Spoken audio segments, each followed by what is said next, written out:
Listeners of Melbourne radio station 3LO were entertained by the dulcet Hawaiian duets of Spanish singer Clemente Compston and his partner Emily Hiscock from Christmas 1928 until May 1929, when murder interrupted the melody. Clemente was not actually Spanish. He was a 27-year-old Australian, son of a Mallee farming couple of Goroki. His real name was Arthur Clement Compston. He went to Melbourne and worked in a solicitor's office for some time. He became interested in music and learnt to play stringed instruments. When he sought employment as an entertainer, he discovered that an exotic-sounding name was an asset, hence his pretence of being a Spaniard.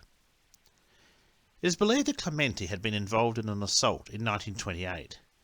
A musician, who gave his name as Arthur Clifford Compston, and the husband of a woman he was friendly with, got into a fight when Compston was ordered out of the man's house where he was lodging, resulting in the other man receiving a knife cut on his hand.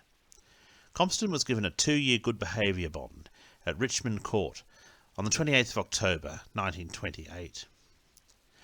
Emily Hiscock lived in a boarding house where she taught music, and the other residents noticed that all through the 30th of May 1929 she was quite anxious, looking up and down the laneway and checking who was in the street by opening the front door.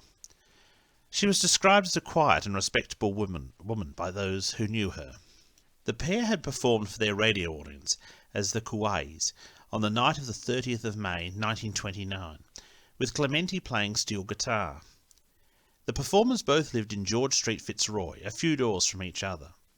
They caught a tram from the city, and Clemente escorted his partner to her boarding house at number 22, arriving at about 11:20 p.m. Usually he stayed behind in the city and had supper with friends. Emily invited him in to have some sandwiches at her place. As they walked along, they had the feeling of being watched. They went inside together and sat down chatting, and almost immediately someone began knocking on the front door, asking for entry. Emily recognised the voice as that of her estranged husband, 45-year-old Arthur George Hiscock.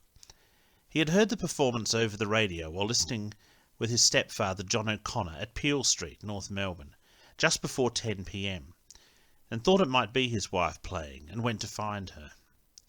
He had seemed normal and even jovial to his stepfather at that time. The couple had married in 1909 and had 3 children, a girl who had died aged 4 in 1919, and another daughter and a son who were boarded out. The couple separated about 1926, due to his cruelty, according to Emily.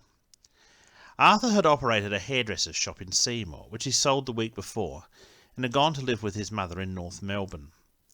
Emily was terrified, as her husband had twice threatened her during recent days, claiming that her life would end within a week. She had been granted custody of their children a few months before, and was seeking maintenance payments from Arthur. On the 10th of December 1928, Arthur had walked into her room at the boarding house and put his hands around her throat, saying, "Now I've got you." The appearance of Mary Fitzgerald, the landlady, warning that she would call the police, caused him to let his wife go and leave. Fearing trouble, Emily told Clemente to go into another room and wait until her husband went away. The musician did as he was bid, and Emily then heard a knock on her door. Petrified, she crouched down behind a piano, too afraid to answer the door or say anything. She heard footsteps as her husband walked away, but then realised that he had gone to the room where her musical partner was waiting. Almost as soon as the door was opened, she heard 2 gunshots boom out and a low moan. Emily began screaming, remaining hunched down by the floor. Then she heard Arthur Hiscock walking past the room, laughing a dark, humourless laugh. Emily wasn't certain, but heard him say something which she thought was, "I'll get you too." She could still hear groaning coming from the next room, so as soon as she was certain her husband was gone, she rushed into the room to find it in darkness. Switching on the light revealed Clemente laying on the floor, shot once under the heart and once in the heart. The disturbance had brought the landlady and other occupants running, and the group crowded around to check on Clemente, only to see him pass away within a few seconds, having said nothing. Police were notified of the shooting and a manhunt began. It didn't last long.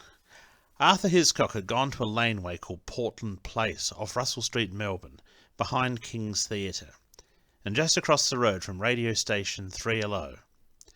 He was found at 12:30 a.m.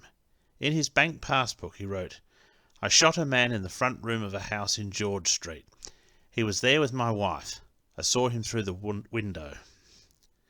Then Arthur Hiscock turned his .22 caliber Hunter model revolver on himself, shooting a bullet into his head.